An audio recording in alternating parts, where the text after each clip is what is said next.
오늘 말씀은 창세기 22장 말씀입니다. 오늘 이 22장에서는 아브라함이 그 하나님이 백세에 주신 그 너무 귀한 아들을 제물로 바쳐라라고 말씀을 하십니다. 그래서 아브라함은 이삭을 데리고 아들 이삭을 데리고 제단 위에 올리기 위해서 이 준비해 나아갑니다. 이 아들 이삭은 보면 아버지한테 이렇게 묻습니다. 내가 이삭이 이르되 불과 나무는 있거니와 번제할 어린 양은 어디 있나이까. 그러니까 이삭은 충분히 지금 분별을 하고 있는 상황이에요. 아, 아버지가 제단은 준비하시는데 이 제단 위에 올릴 양이 없네라는 거를 알 정도의 나이, 모든 상황을 인지하는 그런 나이였습니다.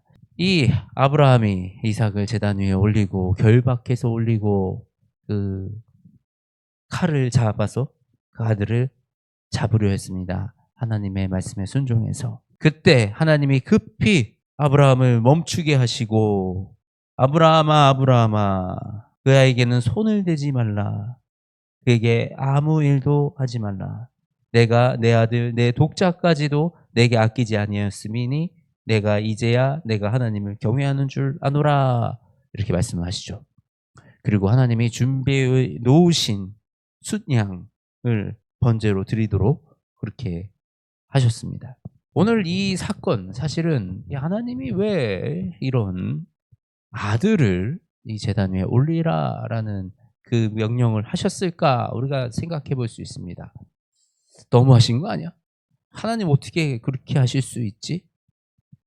사실 근데 하나님은 이 사건을 통해서 우리에게 주시고자 하는 메시지가 분명히 있었습니다.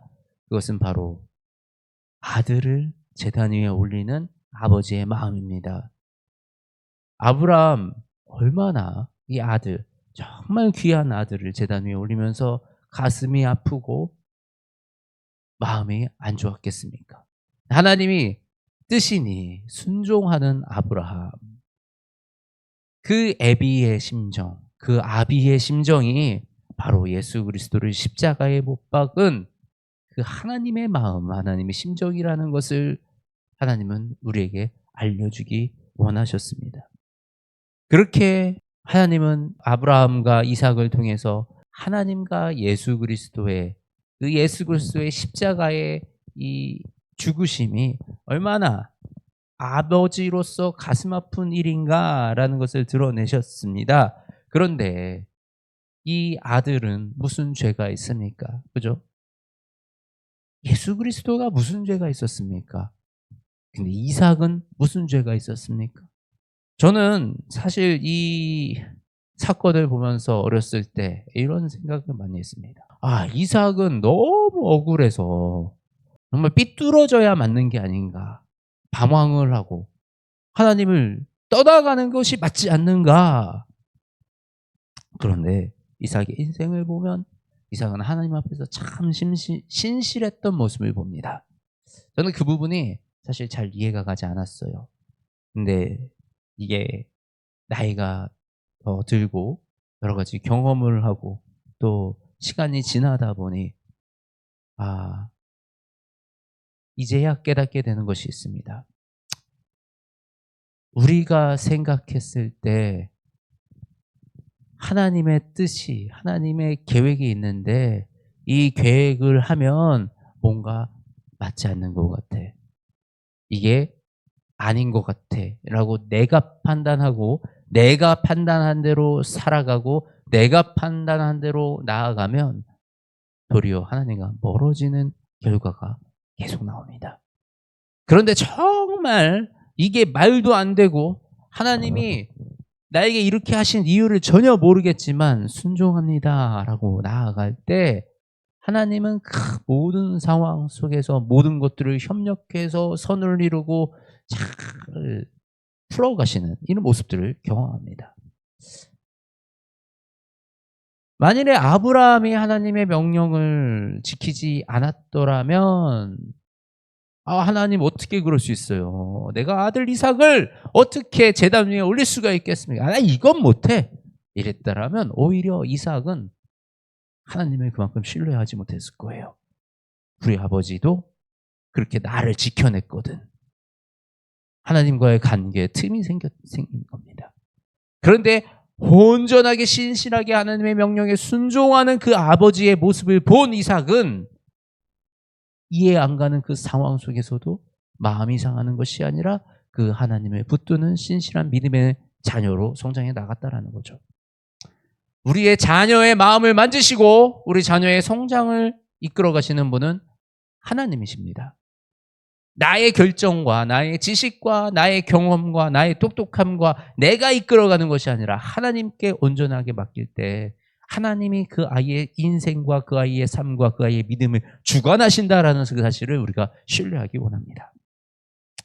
그런데 요즘 이제 우리 세상이 어지러워지다 보니까 이런 말씀을 붙들고 나도 이렇게 믿음의 결단 해가지고 나도 이런 일을 행해야 되는 거 아닌가, 이런 엉뚱한 생각, 잘못된 길로 가는 경우가 있어요. 왜 그것은 옳지 않습니까? 이미 이것은 예수 그리스도를 바라보기 위한, 예수님을 예표하기 위한, 예수님을 나타내시기 위한, 예수님의 그 십자가 죽음을 상징하시기 위한, 그것을 보게 만들기 위한 하나님의 계획이고 하나님의 섭리였던 일들입니다. 그런데 이미 예수 그리스도로 우리는 이런 것들이 다 성취되었어요. 더 이상 우리는 이런 일을 저지를 이유가 없습니다. 하나님은 더 이상 우리에게 너의 자녀를 제단에 올려라 라고 이렇게 시키지 않으세요. 이미 그런 일들 예수 그리스도로 이미 성취되었습니다. 이제 예수 그리스도로 말미암아 우리는 구원받은 하나님의 자녀가 되었어요. 그렇기 때문에 하나님은 더 이상 우리에게 이런 일을 시키실 이유가 없습니다. 하나님은 이제 우리가 예수 그리스도를 바라봄으로, 예수 그리스도를 믿음으로 구원의 자리에 나오는 것을 기다리고 계신다라는 거죠. 우리가 이 성경을 이 예수님이 오시기 전과 예수님이 오시기 이후와 다시 오실 예수님, 그 시기적으로 이 말씀들이 어떤 것을 내포하고 의미하고 있는지를 잘 묵상하면서 성경을 읽을 때 우리의 믿음이 건강하게 자랄 수 있습니다. 그러면서 오늘 이 하나님이 이 사건 이후에 아브라함에게 이렇게 말씀하십니다. 내가 나를 가리켜 맹세하노니 내가 이같이 행하여 내 아들 독자도 아끼지 아니하였은즉 내가 내게 큰 복을 주고 내 씨가 크게 번성하여 하늘의 별과 같고 바다의 가의 모래와 같게 하리니 내 씨가 그 대적의 성문을 차지하리라. 이게 조금 우리가 이제 생각해 볼 점이 있습니다. 우리 아브라함을 처음 부르시고 만나셔서 아브라함에게 축복을 내리실 때 아무 이유 없었어요. 아브라함이 훌륭한 사람이라, 아브라함이 어떤 특별한 사람이라 하나님이 부르신 것이 아니었습니다. 그 아브라함을 부르시고 아브라함의 복 주신 것은 하나님의 주권적인 선택이시고 하나님의 결정이셨어요. 그런데 오늘 본문에서 나온 이 본문의 말씀 속에서는 이렇게 말씀하십니다. 내가 이같이 행하여 내 아들 독자도 아끼지 아니하였은즉 내가 이렇게 했으니, 네가 이렇게 했으니 내가 이 복을 너에게 주겠다. 모순된 점이 있는 것 같습니다. 그렇죠? 하나님의 이 믿음은, 하나님이 주시는 복은 우리가 하나님이 예정하시고 하나님이 계획하시고 하나님이 주시는 것이 맞습니다. 그런데요, 하나님은 우리의 믿음이 자랄 때까지 기다리십니다. 우리의 믿음이 자라서 하나님을 온전하게 붙들 때까지, 그때까지 하나님은 기다리시고 우리의 그 믿음을 통해서, 우리의 그 행함을 통해서 그 복을 우리가 쟁취해 나가게 하나님은 하신다는 겁니다. 하나님은 분명히 우리를 선택하시고 우리에게 복 주기를 원하시지만 우리가 하나님께 순종함으로 말미암아 하나님이 우리를 그 자녀로 세워주신다라는 그 사실 우리가 기억해야 되는 것입니다. 아브라함은 지금까지 여러 일을 겪었어요.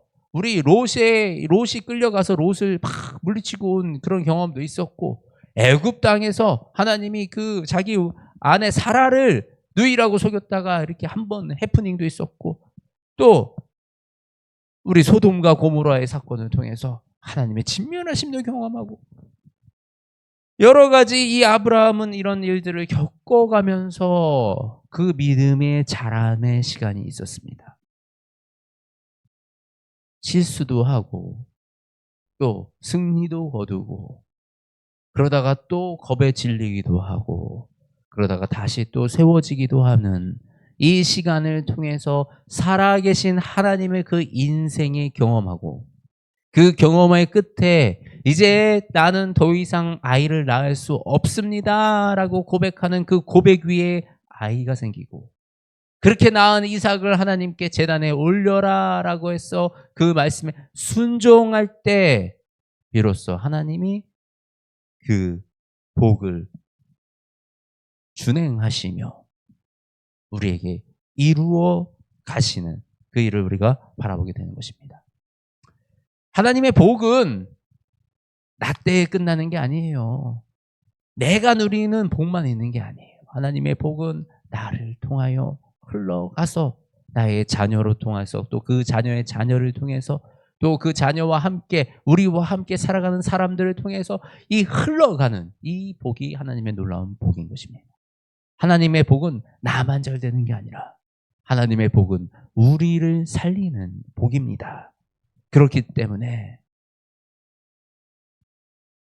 내가 먼저 하나님께 선택을 받았으니 선택받은 자와 같이 선택받은 자로서의 우리가 해야 될 일, 하나님이 우리에게 주신 그 약속, 하나님이 주신 그 말씀, 하나님이 주신 그 우리에게 주시는 그 비전과 그 지켜야 할 것들에 순종하고 나아갈 때 하나님이 그 복을 우리를 통해서 실현해 나가시는 줄 우리가 믿으시기 바랍니다.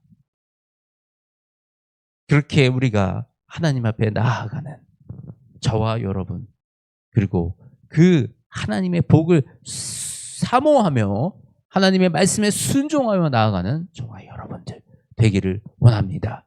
우리가 그렇게 나아갈 때 하나님은 우리를 통해서 하나님의 계획과 하나님의 뜻을 이루어 가시는 겁니다. 내가 하는 것이 아니라 하나님이 하시는 거죠. 그 하나님의 놀라운 나라에, 하나님의 놀라운 계획에 여러분을 초대합니다. 그리고 그 길을 우리가 함께 걸어 나아감으로써 지금부터 이루어 가시는 하나님의 일들을 우리가 경외함으로 바라보고 그 하나님의 일을 위해서 기도하는 그런 저와 여러분 되시기를 주님의 이름으로 축복합니다. 하나님, 놀라우신 하나님의 축복이 우리에게 흘러오고 있습니다.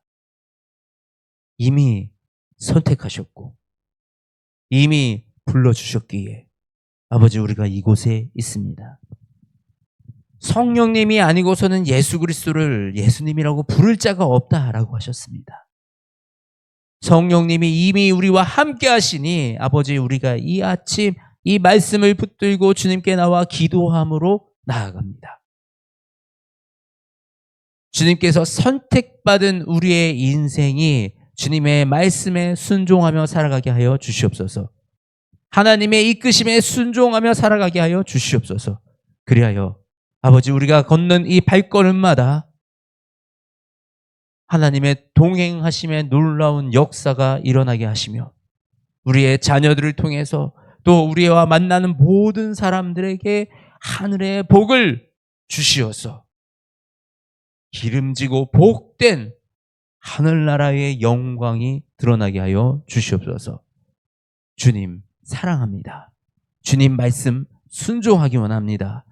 아버지 우리를 주의 뜻으로 이끌어 주시옵소서. 사랑이 많으신 우리 주 예수 그리스도의 이름으로 기도드립니다. 아멘.